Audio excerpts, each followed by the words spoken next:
Hello everyone, welcome back to Race of Champions. So we will actually go straight to overhead cam.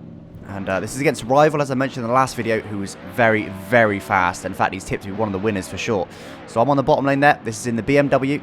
I believe it's a 1980s or 1990s DTM car. It's very, very quick. Got slick tyres on it, so it feels completely wrong. Again, we'll stay in the overhead cam just for the start.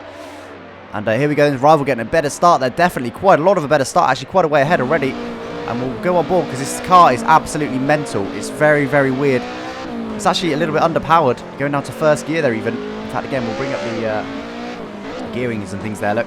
So going down to first, and it's underpowered, but the turbo kicks in, so it's not too bad until the turbo kicks in. Then it's got a lot more power. But having slicks, it's got so much grip, and it's so tall, it just feels wrong.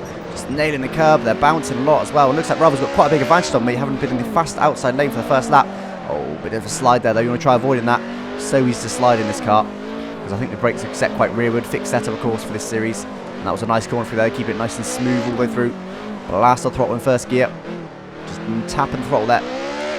Full throttle over the bridge up to second. And it looks like he has got quite a big advantage over me in this first race. It's best of 3 again. So if he wins in this race, then I will need to win the next one in order to take it to the deciding race. And quite a big advantage there, almost 2 seconds. So I need to push very, very hard in these final, I think it's 2 more laps.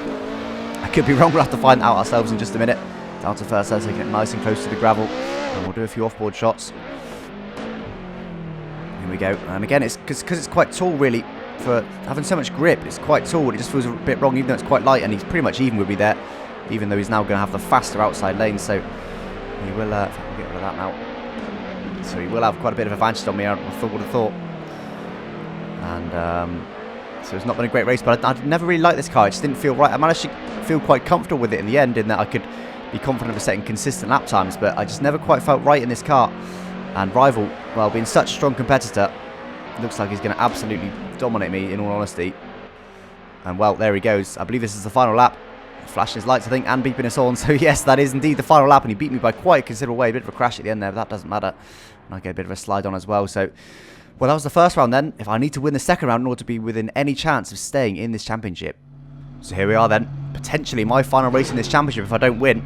And we'll go quickly to a, as you can see the car there, BMW Z4 GT3 edition. So very, very quick, slick, soft tyres once again.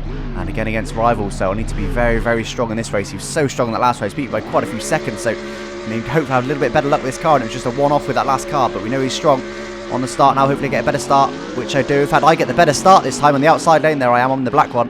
And again, we'll go on board just to give you an idea of what this car's like. And again, we'll bring up the throttle rings usage there. A little bit deep in that corner there. That wasn't ideal for sure. And it's just so nice to drive this car compared to the last car. Much more modern car, much quicker upshifts, much quicker throttle response. And it just feels a lot nicer generally. It's much more tweaked for it. And it looks like Rival in the mirror there. Looks like he has gained a bit of advantage from me. In fact, let's go to the overhead cam.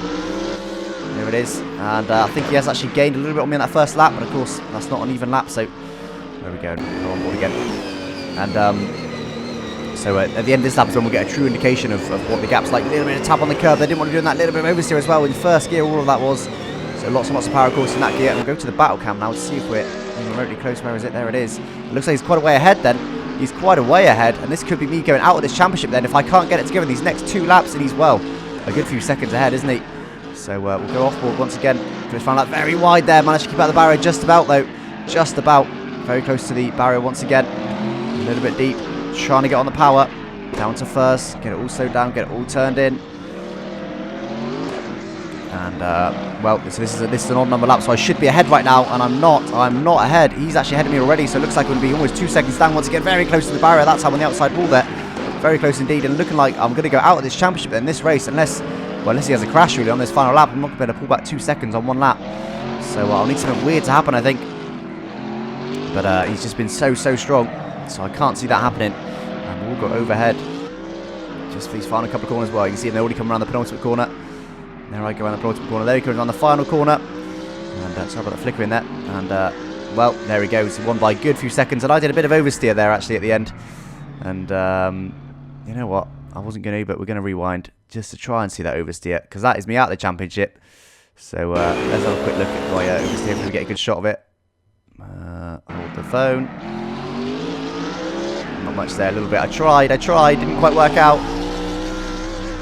And it doesn't look like much, but let me show you on board. It's a lot more than it looks, I can assure you. And might as well do a bit of this while we've got replay cam.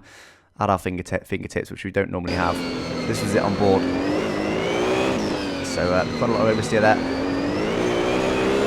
Lots of muscles all the way to the line. Managed to keep it in control though. And well, there we are. Then that's me out of the Race of Champions, unfortunately. But I can tell you, Rival did go on to win the entire championship. He beat Onage in an epic final, which I will leave a link for in the description if you want to go and watch it over on the Box Gaming channel, who streamed the whole thing live. But it really was a brilliant championship. I enjoyed it a lot, and well, I don't mind getting knocked out by the guy who won it, to be honest. I can't really argue that. I was quite a lot slower, so fair play to Rival. Raced really, really well, and I really can't argue with that. And I did manage to keep it clean though. The entire series, all of my races, I didn't make one contact with the barrier, didn't dip one wheel into the gravel. So I'll take that as an achievement.